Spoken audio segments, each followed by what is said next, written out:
안녕하십니까? 11월 6일 금요일 인도네시아 헤드라인 시작합니다. 첫 번째 소식입니다.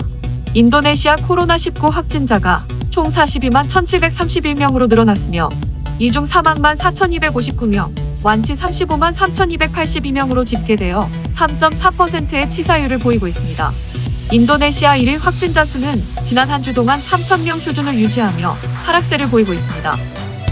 자카르타의 코로나 확진자를 수용하고 있는 아시안게임 선수촌 병동은 확진자 수의 하락세에 따라 병동 이용률이 23.4%로 크게 떨어진 것으로 나타났습니다. 지난 10월 초 병동 사용률이 80% 이상까지 육박하여 의료체계 붕괴를 우려하였으나 다행히 이후에 완만한 감소 추세를 보이며 20%대까지 낮아진 것입니다. 참고로 지난 5일 기준 자카르타 확진자 수는 8,472명으로 집계되었습니다.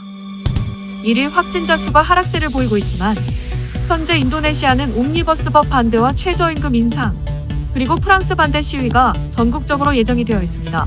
경찰 당국은 시위 참가자들이 코로나19 보건 규정을 준수하기를 바라며 특히 수도권의 코로나19 감염률이 매우 높기 때문에 각별한 주의를 요구했습니다.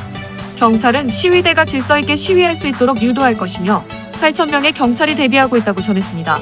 반면 인도네시아 의사협회와 방역당국은 코로나19 확산의 우려로 시위 개최를 자제해 줄 것을 호소했습니다.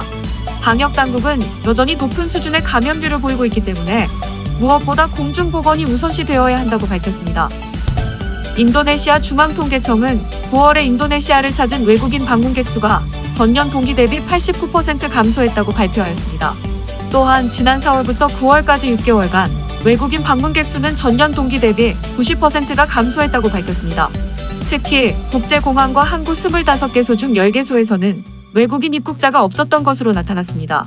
외국인 방문객의 급감으로 인해 인도네시아 주요 호텔 평균 객실 가동률은 32%대로 조사되었습니다. 남부 술라웨시 선거관리위원회는 다가오는 지방선거를 위해 보건 규정이 강화된 투표 시뮬레이션을 진행하였습니다.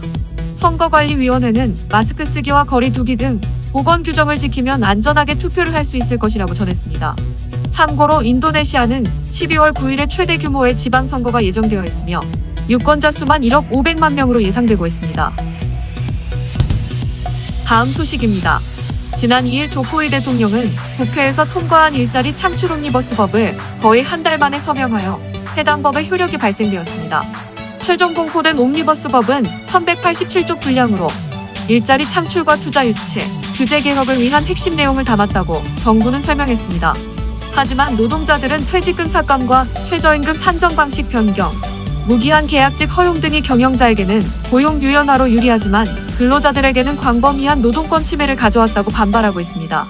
또한 환경단체들도 토지 및 삼림개발 규제 완화로 인한 환경 파괴를 우려하며 반대의 목소리를 높이고 있습니다. 인도네시아 노동계는 헌법재판소의 옴니버스법의 위헌 여부를 가려달라고 즉각 제소할 예정이어서 옴니버스법에 대한 논쟁은 이제 헌법재판소로 넘어가게 될 전망입니다. 다음 소식입니다.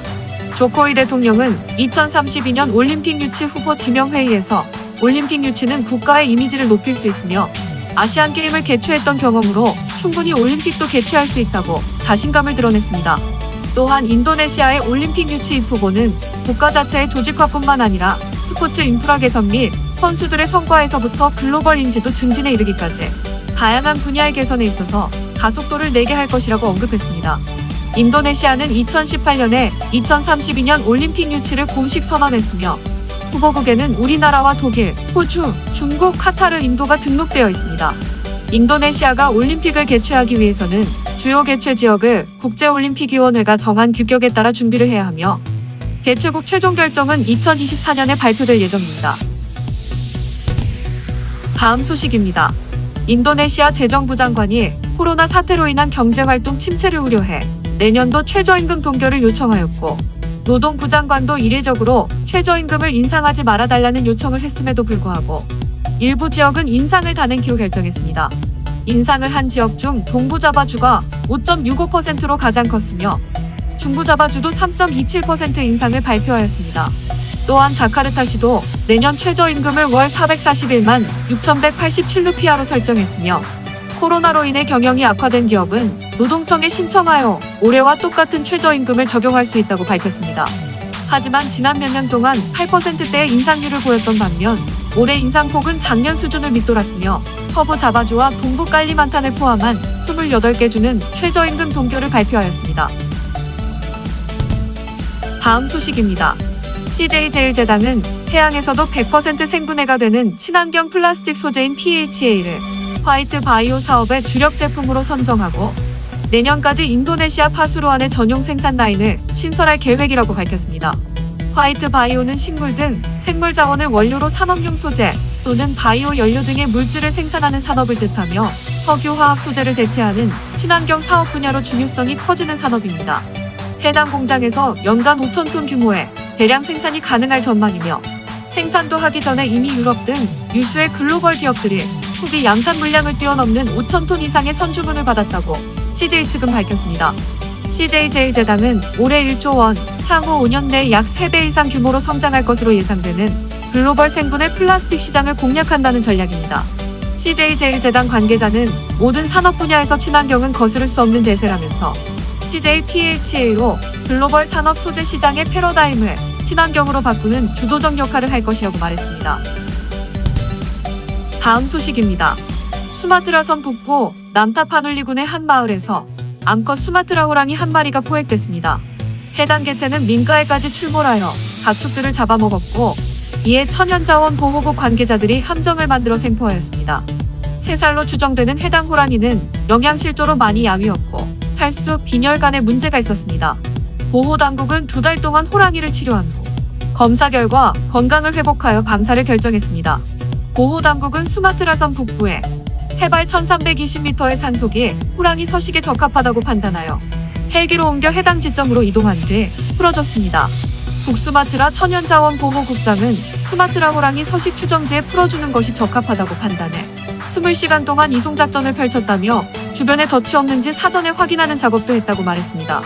멸종위기종인 수마트라 호랑이는 1970년대에는 1000마리 정도로 파악됐으나 산림 파괴와 계속된 밀렵으로 현재 야생에 400에서 600마리 정도만 남아있습니다. 다음 소식입니다.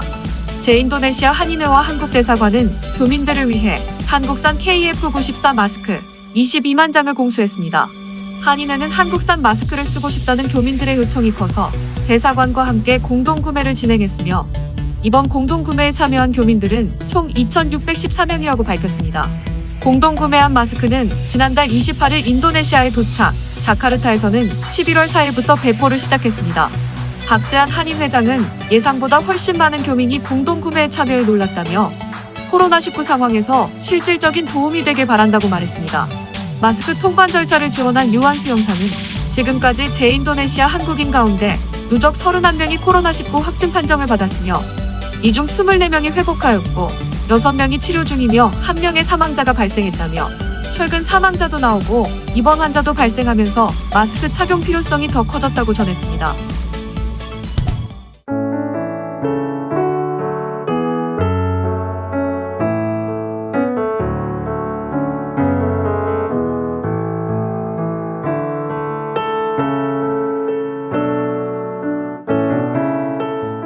시청해주셔서 감사합니다. 다음 시간에 뵙겠습니다.